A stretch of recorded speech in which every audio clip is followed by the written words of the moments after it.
The Mecklenburg County ABC Law Enforcement Division provides a free training program to ABC permitted establishments called the Alcohol Seller and Server Excellence Training to educate employees on the possession and sale of alcohol. This ABC officer training covers underage sales, forms of acceptable identification, and employee age requirements. The Mecklenburg County ABC Board, more than a bottle. Hello, everybody. I am Beth Troutman, your co-host for Good Morning BT on WBT AM, and welcome to Radio 1 Charlotte's Community Mental Health Series in partnership with the Mecklenburg County Alcoholic Beverage and Control Board. Now, this will be a space where you will find hope, you'll find resources and assistance, and each month we discuss topics for you, our listeners, that can affect your overall mental and behavioral health.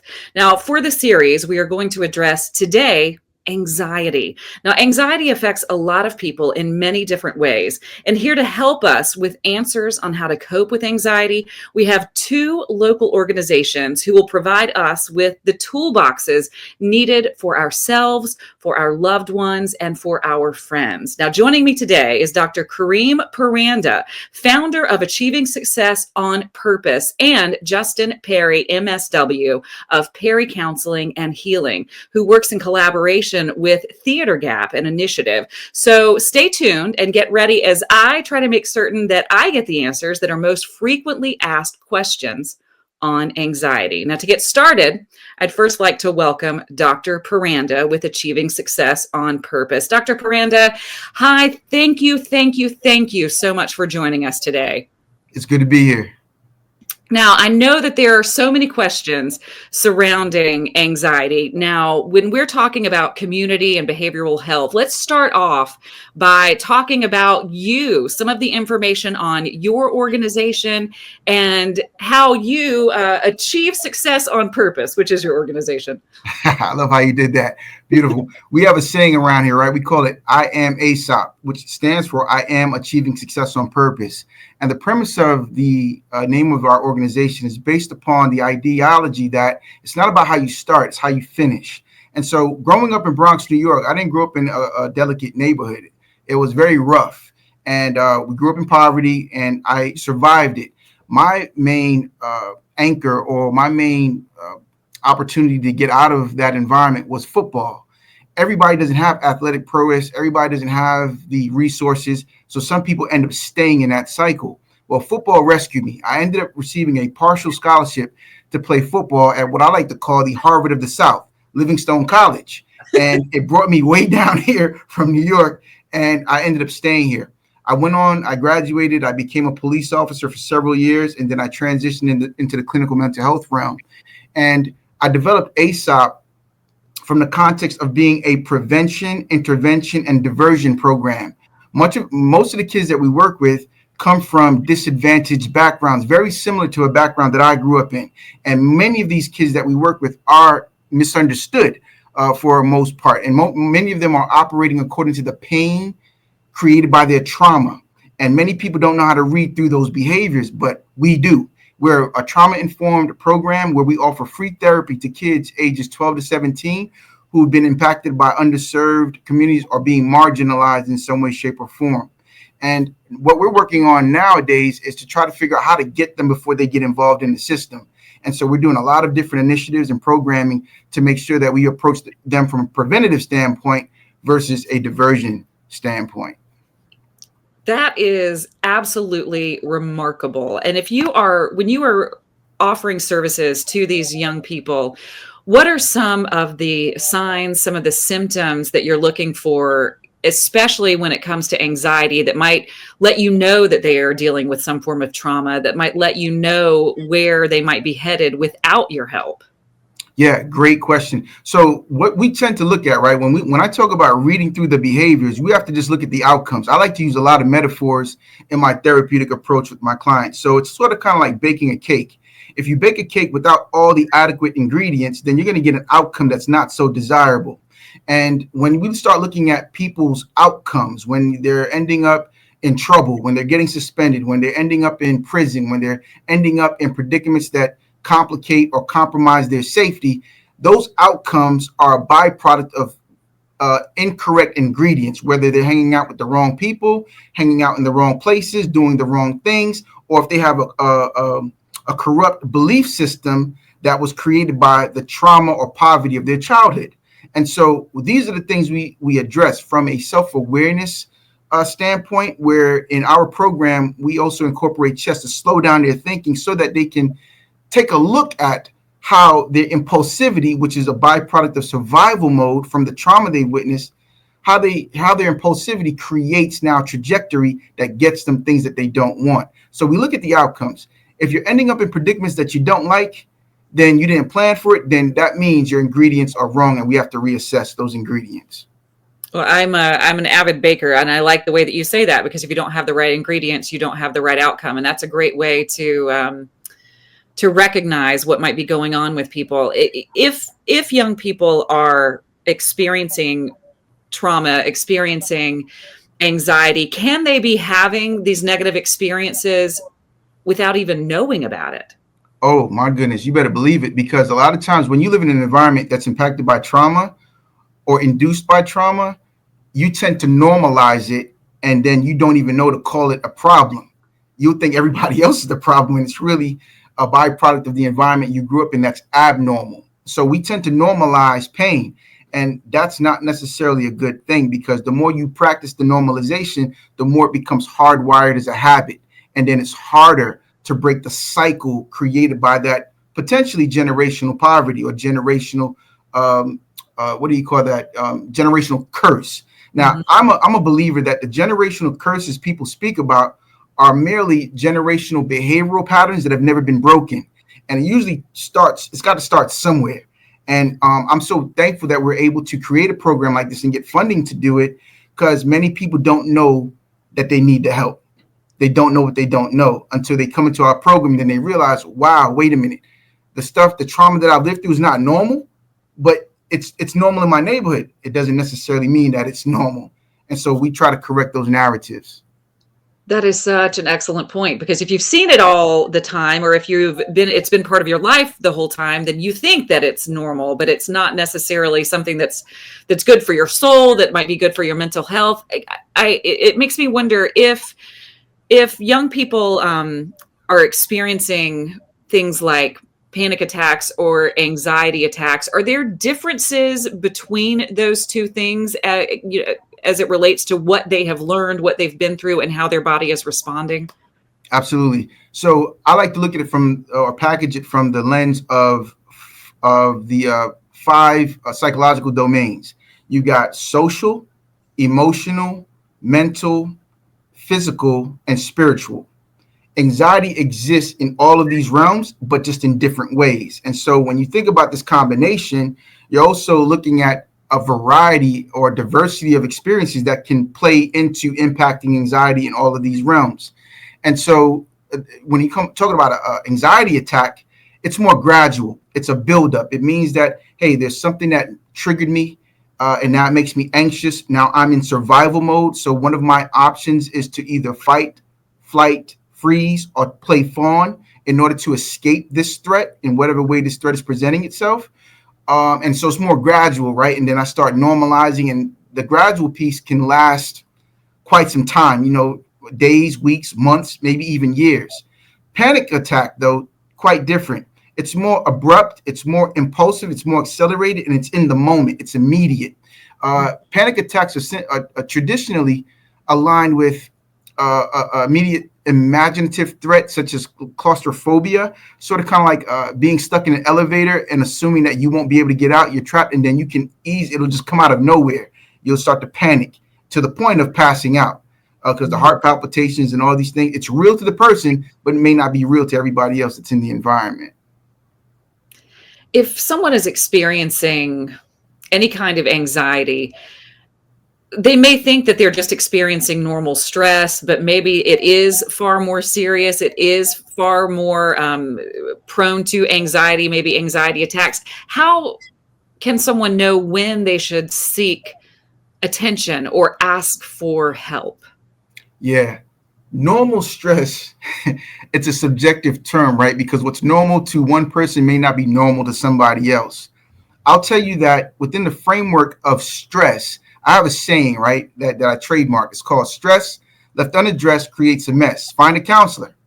And I got that from my law enforcement days, man. So many officers suffer in silence that they don't go ask for help because they're ashamed of it, whatnot. But you have to ask for help. And what happens is that our stress oftentimes is an immediate byproduct of our expectations concerning things that we cannot control. So if I want someone to do something and they don't do it, I become stressed. And that stress can become a distraction for one's life, so much so that I can assume that I have control over other people, my kids, my spouse, my coworkers, or my role at work, when really I don't have that much control, but I can believe I do. And then if I subscribe to this belief as if it's a truth, then it can cause some dysfunction in my life where things are not working out the way that they should. So if your blood pressure is going up, if you start to have strokes, sharp heart pains or palpitations and things like that, those are clear indications that, you know what, your stress level is becoming unmanageable, potentially because of these expectations connected to things you cannot control, and it's time to come see a therapist. Dr. Puranda, I love how easy you are making this to understand. You know, you're talking in terms that just make absolute sense because we all can relate to what this feels like when stress becomes overwhelming. Are there events or situations that are most likely in people's lives to maybe trigger their anxiety, or is it different for every person? Yeah, it can be different. And I would say it always depends, right? It depends upon the context, depends upon the situation. But you're spot on when you use the word trigger. Now, a trigger is nothing more than a psychological imprint that is created by a past experience. In our past, in every experience that we have, all of our senses are present. What we see, what we smell, taste, touch, hear. The brain itself, many people don't realize this, but the brain itself has never seen the light of day. It's been trapped inside of your skull, and it only takes in information from your senses. And so every time we go through a incident, be it traumatic or even a joyous one, the brain records everything that's being sent to it, and then it sends something to the body. It says, hey, it sends a message to the body. Hey, how should we feel about this? Oh, we feel good. Oh, this doesn't feel right.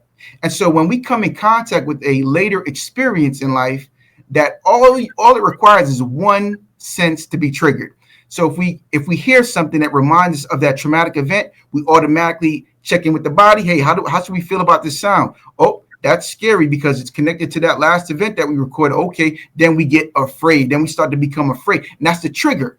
Now, many people, PTSD, it's a common diagnosis where we see this happen often. Intrusive thoughts, a triggering smell, a triggering sound, a triggering taste, and automatically that person goes back into the fight, flight, freeze as if the incident is now alive and well, when really it's just our conditioning to living our past in the present, which doesn't allow us to free ourselves or break free from the imprisonment of that psychological anxiety we've rooted ourselves in for the sake of safety.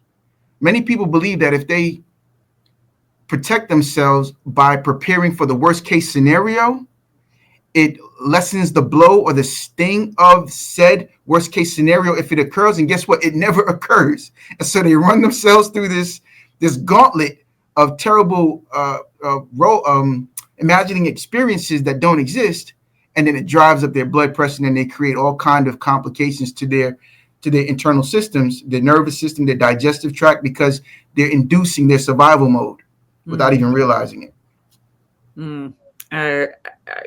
I can relate to that to that feeling. Common. When I was talking with other friends about the fact that I was going to be talking with you all today and be able to ask questions, I think so many people experience what they believe is anxiety, what they think is more than normal stress. And a lot of people wonder if anxiety actually manifests in ways other than just feeling anxious or nervous. And if that's possible, if that's a thing, what are some examples of what other people might, or what people might be feeling that it's actually anxiety? Right. It goes back to something I said a little earlier about the idea of fight, flight, freeze, fawning, right? It can look like a variety of things depending upon the individual and how they grew up. And it's rooted in the attachments we have with our parents. Usually our first introduction to anxiety or stress comes from the relationships that we had with our primary caretakers. They were either available to us in the ways that we needed them, or they were not available to us. And availability is so multifaceted. They could have been absent physically and not there for a variety of reasons, or they could have been there but not available, where they just weren't emotionally available. They didn't spend time with us, whatever it might be. And all these things evolve into some form of anxiety that we cope with via fighting, taking flight, or freezing, or playing fawn. And now these survival mode responses look different in different contexts. It might be yelling, it might be arguing from a fight standpoint. Taking flight might be escaping hard conversations, or escaping the events that look triggering by avoiding people, avoiding places. Freezing, shutting down, not communicating, no longer wanting to communicate, isolating yourself from people because you believe people will carry the hurt that you're attempting to protect yourself from. Or fawning is the notion where you're trying to people please or appease someone so that they'll like you. And for the sake of avoiding the rejection or the abandonment that may have traumatized you by a primary caretaker or someone that mattered to you in your past, you will people please to make yourself valuable to this individual so that they won't reject you. Dr. Puranda, you are hitting me right in my soul. Am I catching you? Okay. I am feeling everything that you are saying, and I know that so many people who are watching are too. So thank you. And I have another question about anxiety and stress, and how, for the parents who are watching, or for, in your case, you help young people, does anxiety present differently in adults and in children, or can you see similarities? Oh, well, I'll tell you what, adults, once upon a time, some of the kids don't believe it, we were once children. And, if you were born in the 1900s, you were born when Jesus was born. If you were born in the 1900s these days with these kids. But the presentation of anxiety, it does look different. But here's the thing. It all really depends. There are two concepts I want to introduce you to: the idea of a dysfunctional family, and also potentially genetics. Like if you have a parent that is just wired to be anxious, because that can be an addiction, to be addicted to anxiety, genetically, that can be transmitted to the child, and then they just come out predisposed to being anxious. Then you have the epigenetic aspect, where the environment influences the anxiety, where if you're in a dysfunctional family and there's a narcissistic parent or a toxic parent in some capacity, or an addicted parent, that environment, you're walking on eggshells potentially, and then that can trigger anxiety. If you have a parent that's a harsh critic, nothing you do is ever good enough, nothing you ever do is right, that also induces anxiety. Again, remember, social, emotional, mental, physical, and spiritual. Even in church, right? If you don't behave godly or according to the scriptures or according to whatever the belief is, people will chastise you or penalize you as not being that. And then there's this shame base that takes over, and then there's anxiety there too. So it just looks so different across all platforms, all arenas that we all play in, that anxiety is going to manifest in different ways. But I will tell you this. It is an interrupter. It is a distractor from you making progress in the ways that you desire to make progress. And if you realize that you're not becoming who you want to be because you're concerned about what's happening in the environment from a social, emotional, physical standpoint, there are threats, then there you have anxiety, and it's going to show up in a multitude of ways. Either kids are going to be acting up in school, adults are not going to be connectable, they're going to have relationships that they don't do well in. There's going to be some form of toxicity or conflict everywhere you go. That's what anxiety does. For the sake of protecting oneself, I put my guard up, and I'm not available for anybody else in the ways that they need me. Now, you just touched on it at the beginning of that answer, but I want to make sure that I'm clear on it. Anxiety can be inherited. It can be inherited from family members who also experience anxiety. Yes, absolutely. Children tend to listen to what you do versus listening to what you say. And a lot of times, if you're modeling, you might tell them, don't you be anxious, but then you're modeling anxiety whenever something goes wrong, you better believe they're going to mimic what you do. Because again, we learn better through these than we do this. Now, you said at the beginning of this the question and answer session, and we've talked about this, that you deal with a lot of young people, ages 12 to 17. So I would be remiss if I didn't ask this question. What kind of impact have you seen from social media use? Does it contribute to anxiety? Oh my gosh, you would like you wouldn't imagine. I would like to say that social media contributes to the notion of comparison traps. Mm. There's a saying: comparison is the thief of joy.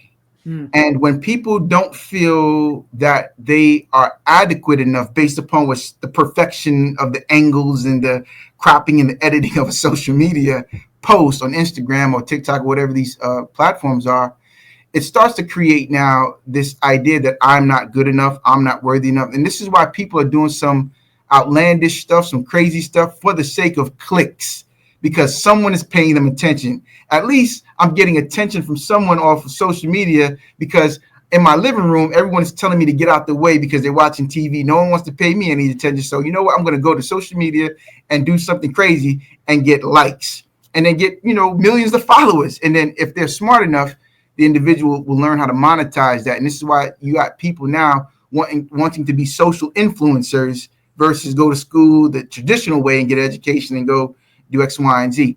And not saying that everybody that takes that track is automatically guaranteed success, but it just goes to show that people are trying to find ways to have their needs met that they've been grieving without even realizing it.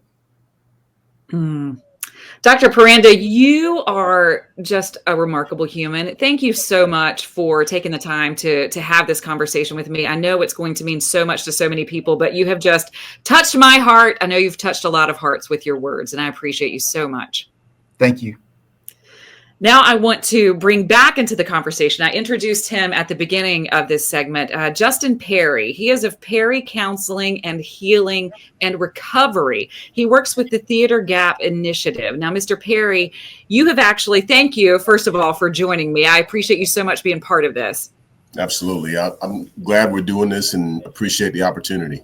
Now, you've listened to my conversation with Dr. Puranda. We've been talking about anxiety in children and young adults, and I know that you do some great work in collaboration with the Theater Gap Initiative on providing some alternative ways for healing for young adults. And we're talking a lot about young adults today. So tell me about the Theater Gap Initiative and about your collaboration.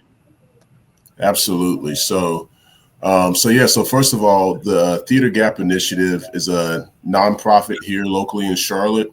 It is a college prep program that prepares recent high school graduates who aspire to apply for the BFA or Bachelor of Fine Arts and conservatory program. So again, doing the arts later on in college. And their program has a particular focus on students in the global majority and helping them to successfully navigate the process of screenings, auditions, and scholarships. And so, again, it's a tremendous program here in Charlotte, and it's headed by Corey Mitchell, who for a long time was a theater and drama teacher at Northwest School of the Arts. And so what I do as somebody who is trained in the space of mental health, addiction, and trauma recovery is take the skills that the kids already bring and then take the skills that I bring as somebody in the place of helping navigate stress management, navigate mental health challenges, things like that, and help them take their talents and take them to the next level while also navigating the challenges that many of them may be carrying underneath, like kids and adolescents all throughout society do. And so we do kind of monthly sessions where we do some conventional practices in the mental health space, but we also do things such as art therapy with some of my clinicians, and we do other kinds of breathing techniques and other ways of helping them figure out how to manage their stress level as they navigate this transition in life. Now, I grew up as a theater gal, and even in college, it kind of helped me find my way and find my people. And um, in reality, now that I'm thinking about it, probably helped me deal with a great deal of anxiety through my young life. So, talk to me just and to other parents who are out there about how the arts can help children with anxiety and why parents or guardians who are out there should consider involving young people in programs like this when they're dealing with anxiety, because parents or guardians might be thinking this is exactly the opposite of what they need, because they would think being in front of people might make them more anxious. But there are so many things about the process that can help, right? Absolutely. No, and I think you're dead on, Beth, in that it's kind of counterintuitive, right? Because one of the greatest phobias people have is public speaking. So you would think, well, oh, anxiety. The last thing I want to do is put them in a situation where they're on stage in front of hundreds, maybe thousands of people. And yet, one of the things we often know about managing anxiety is that doing the exact opposite of what your instincts are is often what's best in terms of dealing with it. Because when we're facing it ourselves, lots of times what I think is I need to retreat. So I need to be alone. I need to isolate, and I can protect myself by just being alone. But when I'm alone with my thoughts and I'm dealing with anxiety, it's kind of like being a boxer who goes to the corner and puts their hands down. And now all of a sudden the anxiety is like the other boxer that just pounds on you in the corner, right? Yeah. And so what we often learn with anxiety is I always think about it kind of like if you're dealing with a very small yappy dog, right? And, like, yeah, right. So love them, right. But, like the reality is lots of times they will bark and yap, and everything else like that. And the more and more you retreat and the more that angst grows, the more emboldened they become, and their bark gets bigger and they become more, they gravitate to you even more. Whereas if you kind of firmly step to them in a way, they may kind of scatter a little bit. And anxiety is kind of the same thing. When you can kind of confront it and you can learn how to kind of face that angst, all of a sudden you learn how to manage it versus it managing you. And so what I see is a lot of our kids are able to kind of channel not only angst, but maybe challenges, maybe pain into something beautiful, which is a performance, which is singing, which is giving a monologue, which is dancing. And so in a way, even without talking, right? Even without talking, you were finding a way to grab a hold of something that once felt like it had a hold of you. Oh, I love this so much. I can't even tell you. If parents are watching right now and they are recognizing that maybe the young person in their lives is dealing with some anxiety, how can parents or guardians support their children, the young people in their lives who are dealing with anxiety? Great question. So the first thing I would say for any parent who is trying to support a child dealing with anxiety is the first thing I always start with is validating the feelings, right? Lots of times we kind of focus on changing behaviors, but I always say before you worry about changing the behavior, the first thing I want to do is validate the feelings. And part of how we do that also is just normalize it, right? Like the reality is, as a parent, it is pretty hard. I'll say as a father of two, it is hard to go through parenting without feeling the angst yourself, even if it's just simply the angst of the birthing process itself, right? And so what we do is first, we also kind of normalize to our kids. Sometimes I deal with some anxiety myself, ask them open-ended questions, ask them kind of how they're experiencing it, what's on their mind, whatever it is that they want to kind of share. And start with just kind of, again, that validation process of just saying something simple as, God, that sounds tough.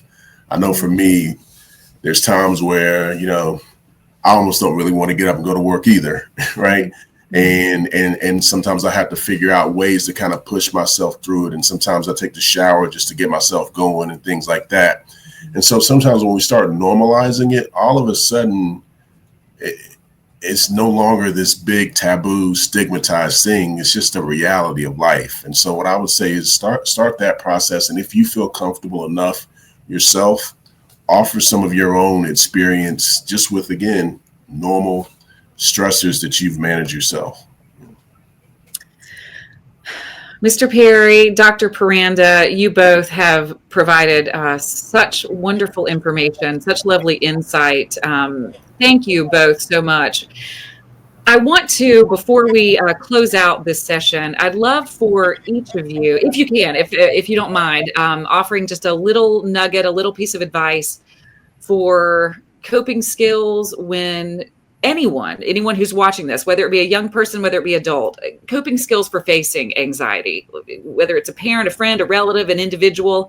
How can people get in touch with organizations for assistance? Offer us a little bit of advice. I'm going to start with you, Dr. Puranda. Sure thing. One of the critical pieces is understand. I'm really big on quotes, right? A lot of times, a lot of people have a very negative self-talk, and that talk is a conversation. And sometimes that conversation can be countered with healthy or positive affirmations or quotes. Albert Einstein has a really great quote. He said something to the effect that you cannot solve a problem with the same thinking that created it.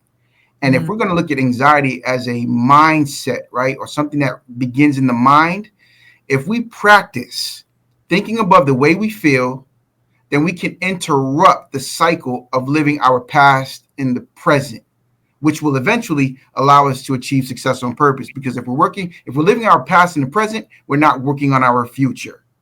And so that's what I would say. It really begins with how we look at ourselves in the mirror. And Michael Jackson beat us to it. He said, everything begins with the man in the mirror. It's a great song, but it's a true statement. How we choose to look at ourselves will dictate how we manage ourselves moving forward. Again, we don't have to repeat our past in the future. And so people can follow us on Instagram. We're at ASOP of NC, or check out our website at www.asopnc.org. And that's how they can get in touch with our organization. And we're accepting referrals. If you have a child between the ages of 12 and 17 that could utilize our services, our free therapy for not only the child, but also the family, we're available. What about you, Mr. Perry? Thank you so much, Dr. Puranda. Awesome. This has been a great conversation. One of the things that I often use with folks is the serenity prayer, right? And I always tell people that it is more of a philosophy than it is a religious practice, right? Regardless of what your faith background is, whether there isn't a faith background, we can all apply the serenity prayer. And again, just breaking down the words of grant me the serenity to accept the things I cannot change, the courage to change the things I can, and the wisdom to know the difference. One of the things I often say is that a lot of us do the serenity prayer in reverse, which is we focus on the things we can't change. Now we have no energy to change the things we actually could, and we're left feeling completely unaccomplished, right? I call that the insanity prayer. And so what I challenge anybody to do, whether it's kids and adolescents, whether it's adults, is to identify what it is you're stressed about. And then we break things down into 4 simple questions. The first question is, what is it that I'm worried about?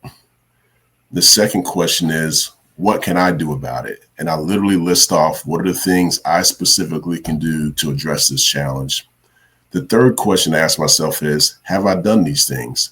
If I haven't done all of them, then I know what I need to do next. But once I have done all of those things, I go to question number 4, which is, what can I do to move on? And what can I do to move on now means, what is it that brings me joy, brings me relaxation, brings me fun, that I now get to reward myself with because I actually tackled all the things I could do to address that tough thing. And so I think if we can break down our stressors into those little small buckets, it helps us figure out how to manage it. And so that's what I am about it. I don't believe in the illusion of control, but I do believe in the power of management, right? And so that's what we want to do, is learn how to manage our stress versus it managing us. And as far as contact, you can look us up. JustinPerryCounseling.com is the website. You can find us on Instagram as well, at Justin Perry Counseling. We have a team of clinicians that do talk therapy, movement work, art therapy, a range of different modalities, working with folks as young as 12. Our oldest client right now, I think, is in their 80s. And so what we know about mental health and addiction recovery is that they don't discriminate by age. So why should the support and recovery discriminate by age? Thanks for your time. Oh, thank you both so much for your time. This has just been incredible. And I'm sad. I'm sad now that we have come to the end of this. This has been such a great conversation. I want to thank you both for being here. The organizations that each one of you spoke about today, I think, are just incredible resources for folks.